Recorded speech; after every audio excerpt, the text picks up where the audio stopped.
আসসালামু আলাইকুম সবাইকে। ফাইন্যান্স উইথ ফারজানা চ্যানেলে সবাইকে স্বাগতম। আজকে আমি কর্পোরেট ফাইন্যান্স সাবজেক্টের chapter 2 time value of money এই চ্যাপ্টারের বাকি ম্যাথগুলো করিয়ে দিব। এর আগের ভিডিওতে আমি প্রবলেম 4 পর্যন্ত ম্যাথ করিয়ে দিয়েছি। আজকে প্রবলেম 5 থেকে বাকি ম্যাথগুলো করিয়ে দিব। তো চলেন প্রবলেম 5টা করে দেখি কি বলছে। Mr. Mahin wants to invest taka 10,000 into a bank for 3 years. Interest rate is 15%. How much money Mr. Mahin will receive after 3 years if interest is compounded per yearly, per annum, annually?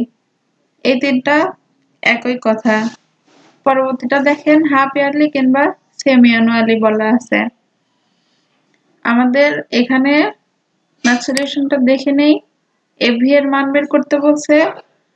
ফার্স্টেরটা আমাদের পার ইয়ার বা পার অ্যানাম বা annually এক বছর অর্থাৎ যে বছরটা আছে বছরের জন্যই করতে বলছে। আর পরবর্তীটা সেমি অ্যানুয়ালি অর্থাৎ বছরে দুইবার।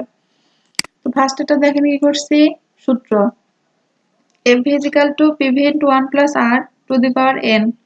এখানে পিভি প্রেজেন্ট ভ্যালু বলা আছে কোশ্চেনে 10,000 into 1 plus 0.15 to the power 3। এখানে ক্যালকুলেশন করার পরে আমার 10,000 ইনটু 1.520875 আর এটা টোটাল ক্যালকুলেশন করার পরে আমার 15,209। এটা আমার পার ইয়ারেরটা আসছে। আর এখানে পরবর্তী রিকোয়ার্ডটা দেখেন হাফ ইয়ারলি কিংবা সেমি অ্যানুয়ালি বলা আছে। সেই ক্ষেত্রে আমার কি করতে হবে, এম এর মান 2 ধরে নিয়ে ম্যাথটা করতে হবে। সূত্র দেখেন কি করছি, AV is equal to PV into 1 plus r divided m into n into m. এখানে পিভি 10,000 ইনটু 1 প্লাস আর এর মান 0.15 divided 2 to the power 2 into 3, অর্থাৎ এনটা আমার 3 আর এমটা আমার 2। টোটাল ক্যালকুলেশন করার পর আসবে আমার দেখেন 10,000 ইনটু 1.543330। অ্যান্সার আসছে আমার 15,430। এটাই ছিল আমার রিকোয়ার্ড 2 এর ম্যাথ সলিউশন। এখানে দেখেন আমি কি করছি, কোশ্চেনে যদি কোয়ার্টারলি বলা থাকে তখন আমার এম এর মান 4 হবে, বা মান্থলি থাকলে এম এর মান 6 হবে, মান্থলি থাকলে 12 হবে, উইকলি চাইলে 52 দিতে হবে, আর ডেইলি বা কন্টিনিউয়াস থাকলে 365 দিয়ে আমার ম্যাথটা করতে হবে। তো এই ছিল আমার প্রবলেম 5 এর ম্যাথ সলিউশন। এখন প্রবলেম 6টা করে দেখি কি বলছে।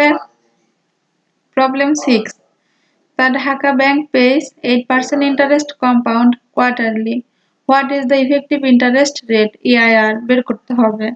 আমার ইন্টারেস্ট বলা আছে 8% কম্পাউন্ড কোয়ার্টারলি অর্থাৎ 4 বার বছরে 4 হবে, আর ইফেক্টিভ ইন্টারেস্ট রেট ইআইআর বের করতে বলছে। তো ম্যাথ সলিউশনটা চলেন দেখে নেওয়া যাক। ফার্স্টে দেখেন কি করছি, ইআইআর এর সূত্রটা লিখে রেখে দিয়েছি। EIR is equal to 1 plus R divided M into to the power M minus 1 into 100। এখানে R এর মান 1 plus R এর মান দেখেন 0.08 divided 4 to the power 4 minus 1 into 100। Calculation করার পর আসছে দেখেন আমার 1.082432 minus 1 into 100। টোটাল ক্যালকুলেশন করার পর অ্যান্সার আসছে আমার 8.24%। এটাই ছিল আমার প্রবলেম 6 এর ম্যাথ সলিউশন। আশা করছি সবাই বুঝতে পারছেন। প্রবলেম 7টা পরে দেখি কি বলছে। মাহিন decide to deposit টাকা 800 at the end of each year in Sonali Bank which pays 13% PA অর্থাৎ per annum compound interest. If the installment are allowed to accumulate, what will be the total accumulation at the end of 15 years? তো এটার math সলিউশনটা চলেন দেখে নেই। এটা আমার future value বের করতে হবে। ইনস্টলমেন্টের মান দেওয়া আছে 800 আর 13% আর এর মান দেওয়া আছে আর 15 ইয়ার্স বলা আছে। তো দেখেন কি করছে এখানে, FV is equal to A into 1 divided 1 plus R to the power n minus 1 divided R। এই সূত্রটা করে নিয়েছি। সূত্র অনুযায়ী মান বসিয়ে দিব 800 into 1 plus 0.13 to the power 15 minus 1 into divided 0.13।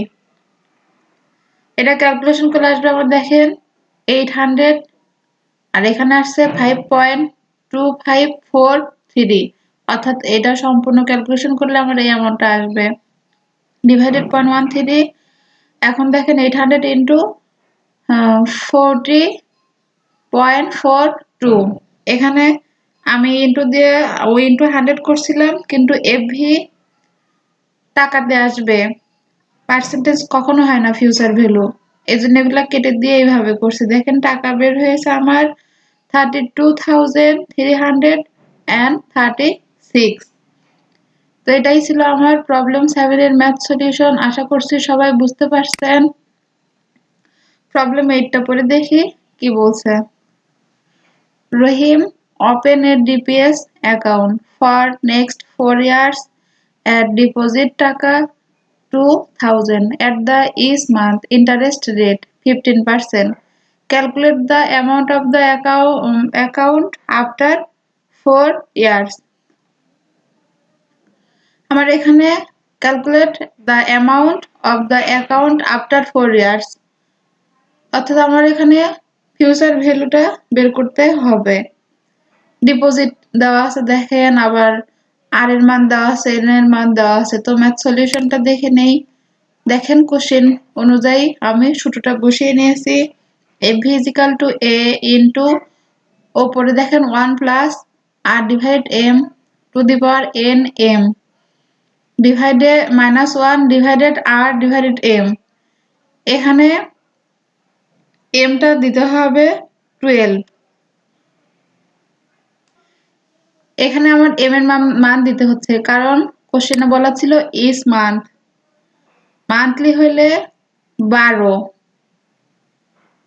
এই জন্য দেখেন m এর মান 12 দিয়েছি। তো সূত্র অনুযায়ী এখন মানগুলো বসিয়ে নিব। 2000 into 1 plus 0.15 divided 12 to the power 4 into 12 minus 1 divided 0.15 divided 12। Calculation গুলো আসবে আমার দেখেন 2000 into 0.81535 divided 0.0125।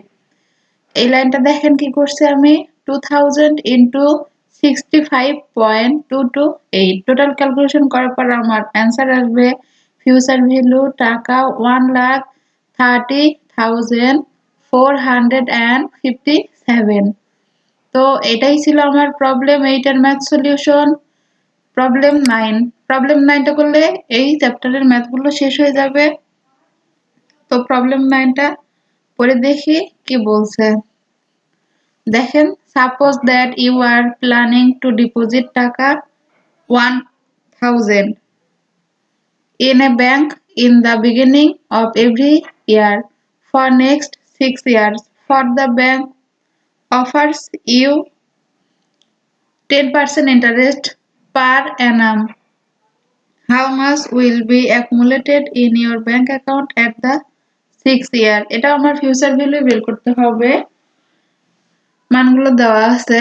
তো দেখেন সলিউশনটা এখানে কি করছি, FV is equal to A into 1 divided FV is equal to A into 1 plus R to the power n minus 1 divided R। আর এখানে দেখেন কি করছি 1 plus R টা এক্সট্রা করে নিয়েছি। কেন এটা করছি বলেন তো? আমি কিন্তু এর আগে সূত্রে বলেও দিয়েছি কেন এটা নিতে হবে আলাদাভাবে। কোশ্চেনে দেখেন বিগিনিং বলা ছিল, যদি বছরের শুরুতে বলা থাকে তখন আবার 1 plus R টা আলাদা করে নিতে হবে, আর যদি বছরের শেষে বলা থাকে তখন এই 1 plus R টা হবে না। তো সূত্র অনুযায়ী এখন দেখেন মানগুলো বসিয়ে নিব। ইনস্টলমেন্ট ছিল আমার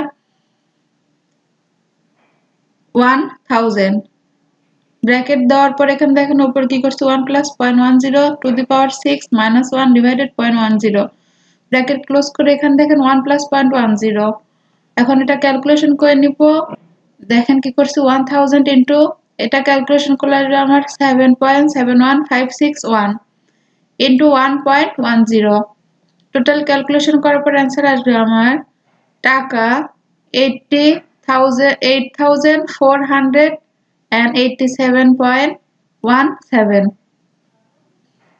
তো এই ছিল আমার টাইম ভ্যালু অফ মানি এই চ্যাপ্টারের ম্যাথ।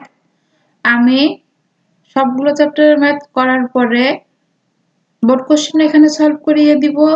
আপাতত এই ম্যাথগুলো করলে এই চ্যাপ্টার থেকে আর আলাদা করে কোনো ম্যাথ করতে হবে না। মূলত এই দুইটা যে ম্যাথ করিয়ে দিয়েছি লাস্টের এই দুইটা বোর্ড কোশ্চেন ছিল। তো আজকের মতো এই পর্যন্তই। আমি পরবর্তী ভিডিওতে নতুন একটা চ্যানেলের ভিডিও নিয়ে আবারও আপনাদের সামনে হাজির হব। ততক্ষণ পর্যন্ত সবাই ভালো থাকবেন। আল্লাহ হাফেজ।